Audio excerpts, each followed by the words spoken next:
How you doing, Chad? I'm good. Thank you. Thank you for having me. And thank you for the script, man. Yeah. That's I like it when somebody tells a story and brings me in. I like that. Oh, thank you. Thank you. I'm proud of it, and David's proud of it. I wish he could be here too. So So, question, how much research did you have to do on this? a lot, a lot. I mean, there is so little known about bass, and so it's scouring every book, every article, every podcast that you can find, um, and really trying to dive in and submerge yourself as much as possible and to what was known about the man's life and how remarkable it was. So, That first episode I saw, I really enjoyed the story being told in the beginning. yeah. Versus just getting right into it. I really enjoyed what you guys did with that. Well, thank you. What was, yeah, what was the decision on that using the first episode? So, I grew up, I heard sort of the mythic tales of Bass Reeves as the lawman. I didn't know his backstory. And then when I started doing the research, I learned that he was forced to accompany George Reeves into battle for the Confederacy. I learned that he, escaped enslavement and lived amongst the American Indian. And for me, that was the most exciting incident that I've ever heard for a character. And so very quickly on, I decided that's where the story was going to start. And then I found this book written by Sidney Thompson, who dramatized it in a very eloquent way and made the decision to adapt that into the first half of our pilot.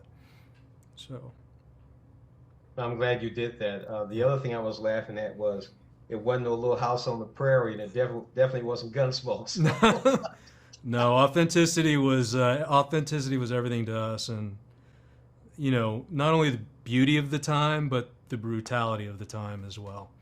So, you almost made me cry. You did. what I don't point? want to spoil the first episode, Okay. but you almost made me cry.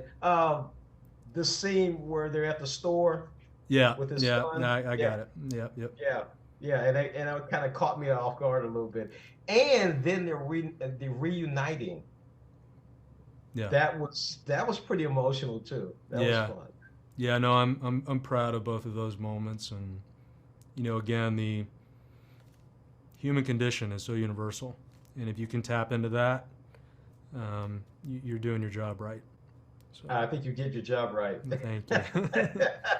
Yeah, I think you did.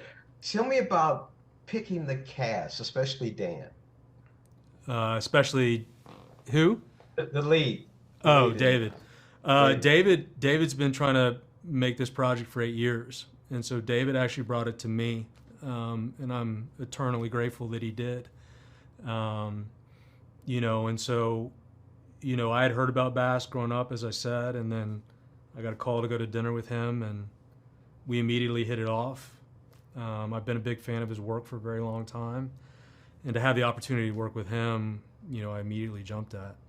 So the other cast, we're incredibly fortunate to get Lauren Banks and Demi Singleton and Barry Pepper and Dennis Quaid and people that I've admired, some for a short amount of time and some for my entire life. I mean, I grew up with Dennis Quaid. Yeah, I mean, I'm a child of the '80s, and so Dennis Quaid was a big part of that childhood. So yeah, I agree with you on that. We're speaking with Chad Feehan, a creator, writer, showrunner, and executive producer for Paramount Plus Lawman Bass Reeves. I like to say is I can't look for, I'm looking forward to all the other episodes because it was so surreal and it actually drew me in. I felt like I was there. that's awesome to hear. Thank you so much. Thank you so much. Thank you, Chad. Thank you so much for joining us. All right. Bye bye. Bye bye.